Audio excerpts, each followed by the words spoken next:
Hello friend, आज का हमारा टॉपिक है अणु भार, जिसे हम कहते हैं मॉलिक्यूलर मास। कैसे ज्ञात करते हैं?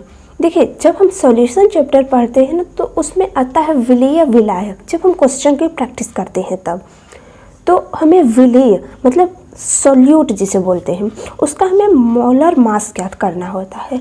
तो अक्सर लोग को नहीं पता रहता है कि ये मोलर मास कैसे ज्ञात करते हैं, जिसकी वजह से बहुत सारे क्वेश्चन गलत हो जाते हैं। तो आज हम इस वीडियो में आपको बताएंगे कि मोलर मास कैसे ज्ञात करते हैं। ठीक, तो देखिए, सबसे पहले हम देखते हैं एटॉमिक मास क्या होता है। हम एकदम बेसिक से लेकर चल रहे हैं। देखिए, एटॉमिक नंबर पहले देख लेते हैं। एटॉमिक नंबर जिसे हम जेड से डिनोट करते हैं, और आता हमारा एटॉमिक मास। ठीक, एटॉमिक मास जिसे हम ए से डिनोट करते हैं। ठीक, अगर मान लीजिए कोई एटम है हमारा, ठीक, कोई एलिमेंट है, तो इसका जो यहाँ पर होता है एटॉमिक नंबर जिसे कहते हैं परमाणु क्रमांक, इसे हम जेड से डिनोट करेंगे। और एटॉमिक मास मतलब परमाणु भार जिसे बोलते हैं, इसे हम ए से डिनोट करते हैं। ठीक, अब ये देखिए, एटॉमिक मास जो है ना, एटॉमिक मास हमेशा बड़ा होता है एटॉमिक नंबर से। ठीक, अब देखिए, जैसे हम कुछ एलिमेंट देख लेते हैं जिसका हमें परमाणु क्रमांक और परमाणु भार मतलब atomic number and atomic mass पता होना चाहिए। जैसे हाइड्रोजन हो गया, हाइड्रोजन का परमाणु क्रमांक 1 होता है, परमाणु भार भी 1 होता है। सोडियम हो गया, सोडियम का परमाणु क्रमांक 11 होता है और उसका परमाणु भार जो है 23 होता है। ठीक, अब जैसे मान लीजिए नाइट्रोजन हो गया, नाइट्रोजन का परमाणु क्रमांक 7 होता है और परमाणु भार जो है 14 होता है। फिर इसी तरह ऑक्सीजन का ले लेते हैं, इसका परमाणु क्रमांक 8 होता है और परमाणु भार 16 होता है। कार्बन, कार्बन का परमाणु क्रमांक 6 होता है और परमाणु भार 12 होता है। कैल्शियम हो गया, कैल्शियम का परमाणु क्रमांक 20 होता है और परमाणु भार जो है 40 होता है। इसी तरह बेरियम हो, ठीक है, बेरियम ने बोरान हो गया, बोरान का परमाणु क्रमांक 5 होता है और परमाणु भार 10 होता है। इसी तरह कैल्शियम हो गया, कैल्शियम का परमाणु क्रमांक जो है 17 होता है और परमाणु भार जो है ना 35.5 मतलब 35.5 होता है। ठीक, अब हम ले लेते हैं ब्रोमीन। ब्रोमीन का परमाणु क्रमांक जो है 35 होता है और इसका परमाणु भार 80 होता है। ठीक, इसी तरह मैग्नीशियम हो गया, मैग्नीशियम का परमाणु क्रमांक 12 होता है और इसका परमाणु भार 24 होता है। ठीक, इसी तरह पोटेशियम हो गया, पोटेशियम का परमाणु क्रमांक 19 होता है और इसका परमाणु भार 40 होता है। ठीक, फिर इसी तरह हम ले लेते हैं एल्यूमिनियम। एल्यूमिनियम का परमाणु क्रमांक 13 होता है और इसका परमाणु भार 27 होता है। ठीक, 27। फिर उसके बाद सिलिकॉन, सिलिकॉन का परमाणु क्रमांक 14 होता है और इसका परमाणु भार 28 होता है। ठीक, और इसी तरह फास्फोरस हो गया, इसका परमाणु क्रमांक 15 होता है और इसका परमाणु भार 31 होता है। ठीक, इसी तरह फ्लोरीन ले लेते हैं, इसका परमाणु क्रमांक 9 होता है और परमाणु भार जो है 12 होता है। ठीक, इसी तरह हम सिल्वर ले लेते हैं, सिल्वर का परमाणु क्रमांक 47 होता है और इसका परमाणु भार जो है 108 होता है। सल्फर, सल्फर का परमाणु क्रमांक 16 होता है और परमाणु भार 32 होता है, 42 होता है। ठीक, अब फिर इसी तरह ले लेते हैं आयरन। आयरन का परमाणु क्रमांक जो है 26 होता है और इसका परमाणु भार 56 होता है। ठीक, अब इसी तरह कॉपर ले लिए, कॉपर का परमाणु क्रमांक 29 होता है और इसका परमाणु भार जो है 63.5 होता है। ठीक, इतना तथ्य जितना आपको लिखवाए हैं ये आपको याद होना चाहिए। ठीक, अब उसके बाद हम देखते हैं कि अणु भार कैसे ज्ञात करते हैं। ये आप जरूर याद कर लीजिएगा, क्योंकि इस अगर नहीं याद कर रहेंगे ना तो अणु भार आप ज्ञात ही नहीं कर सकते। जैसे मान लीजिए सोडियम है, सोडियम का परमाणु क्रमांक 11, लेकिन अणु भार जब हम ज्ञात करते हैं तो ये जैसे एटॉमिक मास यूज करते हैं। ठीक, अब हम दिखाते हैं कैसे ज्ञात करते हैं। हम अणु भार ज्ञात करने से पहले कुछ फार्मूला देख लेते हैं। जैसे मीथेन हो गया, इथेन हो गया, इथाइल अल्कोहल होगा, मिथाइल अल्कोहल होगा। जब हम इस तरह कंपाउंड का फार्मूला ही नहीं जानते रहेंगे तो हम अणु भार कैसे ज्ञात करेंगे? देखिए, मीथेन जो होता है इसका फार्मूला क्या होता है? CH4 होता है। और इथेन हो गया, इसका फार्मूला क्या होता है? C2H कितना हो जाएगा? 4 4 हो गया, फिर उसके बाद 2 जोड़ देंगे मतलब 6 हो गया। देखिए इथेन का फार्मूला क्या होता है C2H6। इसी तरह इथाइल अल्कोहल का फार्मूला क्या होता है C2H5OH। ये आपको याद होना चाहिए, इतने सिंपल कंपाउंड है, लगभग हम यहाँ पर 13-14 के लगभग लिए हैं और आपको इन सब का फार्मूला याद होना चाहिए। अगर फार्मूला याद रहेगा तभी आप अणुभार ज्ञात कर सकते हैं। और इसी तरह मिथाइल अल्कोहल का फार्मूला होता है CH3OH। एसिटिक एसिड जिसका फार्मूला होता है CH3COOH। एसीटोन जिसका फार्मूला होता है CH3COCH3। फॉर्मेल्डिहाइड जिसका फार्मूला होता है HCHO। ठीक है। यूरिया का फार्मूला होता है NH2CONH2। Glucose C6H12O6। Ethylene glycol जिसका फार्मूला होता है CH2OH, फिर इसी तरह होता है CH2OH। ठीक। अमोनिया जिसका फार्मूला होता है NH3। डाई इथाइल ईथर का फार्मूला होता है C2H5O। Oxalic acid COOH। इसी तरह होता है ग्लिसरॉल जिसका फार्मूला होता है CH2OH, फिर होता है CH2OH। सुक्रोज होगा ये। सुक्रोज का फार्मूला होता है C12H22O11। इतना आपको याद होना चाहिए।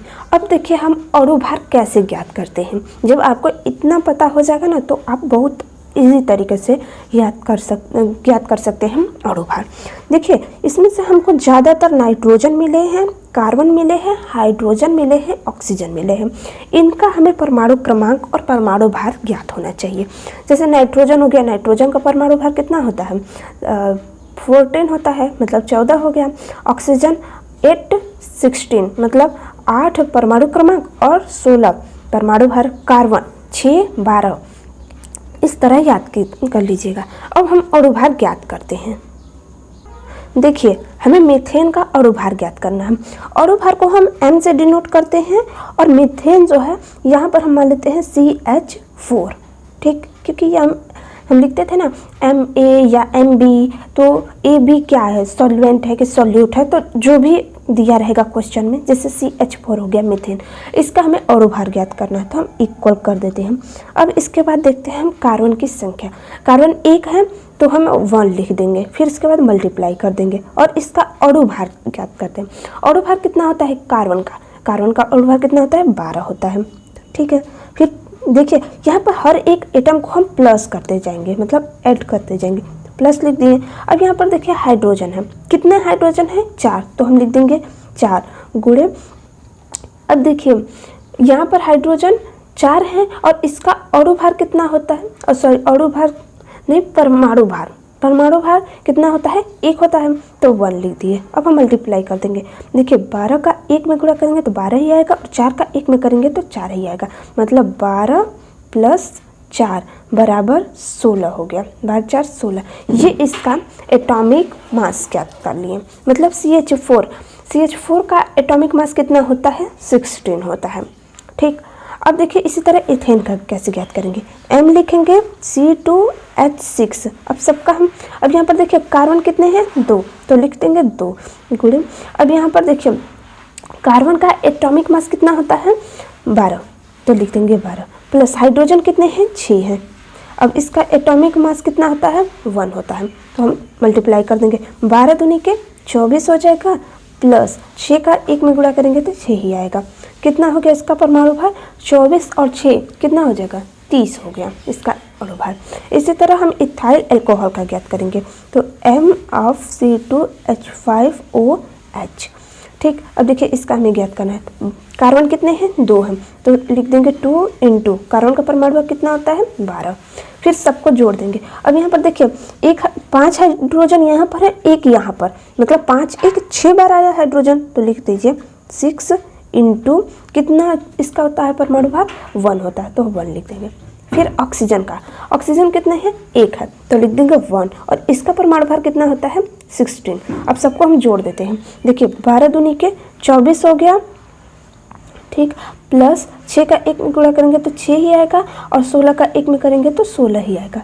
अब हम इसको जोड़ देते हैं। देखिए 6 4 10, 6 16 हो गया, और फिर देखिए 1 और 2 मतलब 3 हो गया, 3 1 4 मतलब 46 हो गया। मतलब एथिल अल्कोहल का अणु भार जो है 46 होता है। अब इसी तरह हम इथाइल अल्कोहल का मिथाइल अल्कोहल का कैसे ज्ञात करेंगे, MCH3OH। आई होप आपको इतना समझ में आ रहा होगा। अब देखिए कैसे ज्ञात करेंगे, कार्बन है 1 है, गुणे 12 लिख दिए, प्लस अब देखिए हाइड्रोजन यहाँ पर 3 है, 1 यहाँ पर तो लिख दें 4 गुणे इसका एक परमाणु भार 1 होता है, प्लस ऑक्सीजन 1 है तो 1 × 16 हो गया। इसका अणु भार कितना हो जाएगा, देखिए 12 + 4 + 16, देखिए कितना हो जाएगा, 16 4 20, 20 में 22 जोड़ेंगे तो 32 हो जाएगा। सॉरी 16 4 20 हो गया, 20 में 12 जोड़ेंगे तो कितना हो जाएगा, 32 हो जाएगा। ठीक, अब इसी तरह हम एसिटिक एसिड का ज्ञात करते हैं, CH3COOH। ठीक, अब देखिए यहाँ पर कार्बन कितने हैं, यहाँ पर कार्बन 2 हैं, एक यहाँ पर एक यहाँ पर, तो हम लिख दिए 2 × 12 होता है इसका परमाणु भार, तो लिख दिए, फिर प्लस कर देंगे। अब यहाँ पर देखिए हाइड्रोजन, 3 हाइड्रोजन यहाँ पर है और 1 हाइड्रोजन यहाँ पर है, मतलब 4 हाइड्रोजन हो गया। ठीक, 4 हाइड्रोजन तो 4 × 1 लिख दिए, प्लस अब देखिए ऑक्सीजन यहाँ पर 2 बार आया है, मतलब 2 × इसका परमाणु भार कितना होता है, 16। तो क्या हो जाएगा, 12 दूनी के 24 प्लस 4 एकम 4 प्लस 16 दूनी के 32। अब इसको हम पूरा जोड़ देते हैं। देखिए कितना हो जाएगा, इसको जोड़ने पर 60 आएगा। ठीक, देखिए 24 32 4 4 8 2 10 हो गया, 3 2 5 1 6 हो गया। इसी तरह इसका ज्ञात करेंगे, CH3COCH3। देखिए यहाँ पर कार्बन कितने बार हैं, एक कार्बन यहाँ पर, एक कार्बन यहाँ पर, एक कार्बन यहाँ पे, मतलब 3 × 12 प्लस हाइड्रोजन 3 3 6, मतलब 6 × 1 प्लस ऑक्सीजन 1 ही बार आया है तो मतलब 16। इसको 1 में मल्टीप्लाई करेंगे तो इतना ही आएगा।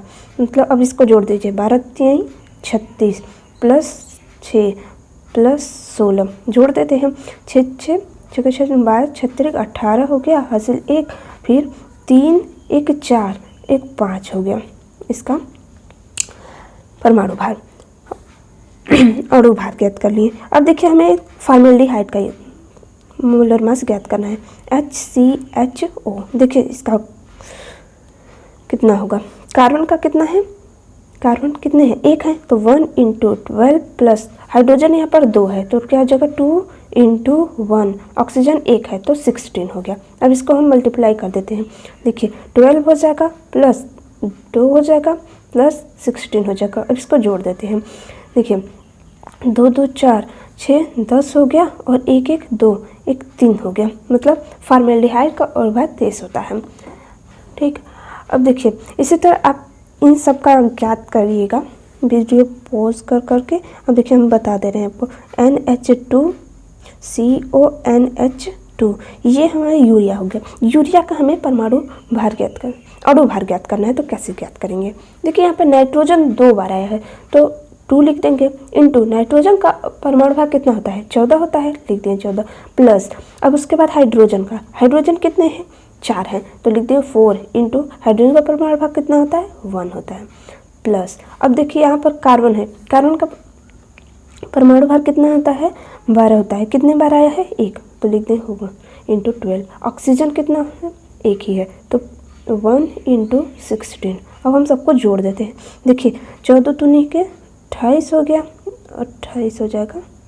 ठीक, प्लस 4 एकम 4 प्लस 12 एकम 12 प्लस 16 एकम 16। अब सबको हम जोड़ देते हैं, कितना हो जाएगा, देखिए 8 और 2 10 हो गया, 10 और 6 10 6 कितना हो गया, 16 हो गया, 16 4 20 हो गया। ठीक, अब देखिए 2 1 3 1 4 1 5 6, मतलब इसका 60 हो जाएगा अणु भार। ठीक, अब देखिए ग्लूकोज हो गया। ग्लूकोज का अणु भार कैसे ज्ञात करते हैं, देखिए C6H12O6, देखिए कितना हो जाएगा, कार्बन कितने बार आया है 12, सॉरी 6 बार, 6 इंटू इसका परमाणु भार 12 होता है, प्लस अब हाइड्रोजन 12 बार आया है, इसका परमाणु भार कितना था 1, प्लस ऑक्सीजन कितने बार आया है 6 बार, और इसका परमाणु भार कितना होता है 16। अब देखिए इसको हम अगर जोड़ेंगे तो हमारा आएगा 180, आप जोड़ लीजिएगा। ठीक, अब देखिए एथिलीन ग्लाइकॉल इस तरह फार्मूला होता है, इसको हमें इसका परमाणु भार ज्ञात करना है तो कैसे ज्ञात करेंगे, इसे हम x मान लेते हैं। ठीक है, अब देखिए हमें ज्ञात करना है तो कैसे ज्ञात करेंगे, 2 बार आया है कार्बन तो लिखेंगे 2 इंटू इसका परमाणु भार 12, प्लस ऑक्सीजन कितने बार आए हैं, देखिए 2 2 4 5 1 6, मतलब 6 इंटू 1, प्लस ऑक्सीजन 2 बार आया है तो 2 इंटू 16। अब देखिए 12 दूनी के 24 हो जाएगा, प्लस 6 कम 6, प्लस 16 दूनी के 32। अब इसको हम जोड़ देते हैं, देखिए 6 4 10 2 12 हो गया, 3 2 5 1 6, मतलब 62 होता है इसका अणुभार एथिलीन ग्लाइकॉल का। अब देखिए अमोनिया का हमें अणुभार ज्ञात करना है तो कैसे ज्ञात करेंगे, देखिए अमोनिया है नाइट्रोजन का परमाणु भार कितना होता है MnH3 हो गया, नाइट्रोजन का परमाणु भार कितना होता है 14 होता है, 1 से मल्टीप्लाई करेंगे तो 14 ही आएगा, प्लस हाइड्रोजन कितने बार है 3 बार, और इसका परमाणु भार 1 होता है, मल्टीप्लाई करेंगे तो 3 आएगा, और इसको जोड़ देते हैं 14 3 17 हो गया। ठीक, अब देखिए डाई इथाइल ईथर हो गया, डाइथाइल ईथर का हमें फार्मूला अणुभार ज्ञात करना है, इसे हम x मान लेते हैं तो क्या हो जाएगा, देखिए कितने बार कार्बन आया हम 4 बार तो लिखेंगे 4 इंटू इसका परमाणु भार लिख देंगे, प्लस हाइड्रोजन देखिए 5 बार यहाँ 5 बार 10 हो गया, 10 गुणे 1 हो गया, प्लस अब यहाँ पर देखिए ऑक्सीजन आया है तो 1 इंटू 16 हो गया, इसको हम जोड़ देते हैं, 12 बातें 6 48 हो गया, प्लस 10 प्लस 16। अब इसे हम जोड़ देते हैं, जोड़ने पर कितना आएगा, देखिए 6 6 12 14 हो गया, 1 2 6 और 2 सॉरी 4 और 2 कितना हो गया 6 और 1 7 हो गया। ठीक, इसी तरह देखिए डाइथाइल ईथर का परमाणु भार ज्ञात हो गया 74 होता है। ऑक्सैलिक एसिड का फार्मूला तो हमें पता हो गया, अब इसका हमें अणुभार ज्ञात करना है तो मान लेते हैं इसे x मान लेते हैं, इक्वल कर देते हैं। देखिए कार्बन कितने बार है 2 बार, 2 इंटू 12। अब यहाँ पर 12 कैसे आएगा अब ये हम नहीं बताएंगे क्योंकि आपको पता चल चुका है। अब यहाँ पर हाइड्रोजन 2 बार है, 2 इंटू 1 प्लस ऑक्सीजन देखिए यहाँ पर 4 बार है तो 4 इंटू 16 इक्वल कितना हो जाएगा, देखिए 12 दूनी के 24 प्लस 2 प्लस 16 चौके 64। इसको हम सबको जोड़ देते हैं, कितना आएगा 4 2 6 4 10 हो गया, 6 और 2 8 1 9 मतलब 90 हो गया इसका अणुभार। यहाँ पर देखिए ग्लिसरॉल और सुक्रोज का हम अणुभार आपको नहीं बता रहे हैं और आपको हमें कमेंट बॉक्स में बताना है इसका अणुभार ज्ञात करके, क्योंकि हमने इतने सारे फार्मूलों का आपको बता दिया अणुभार कैसे ज्ञात करते हैं। तो ग्लिसरॉल और सुक्रोज का आप हमें ज़रूर कमेंट बॉक्स में इसका आंसर बताइएगा कि इसका अणुभार कितना आया है। थैंक यू दोस्तों।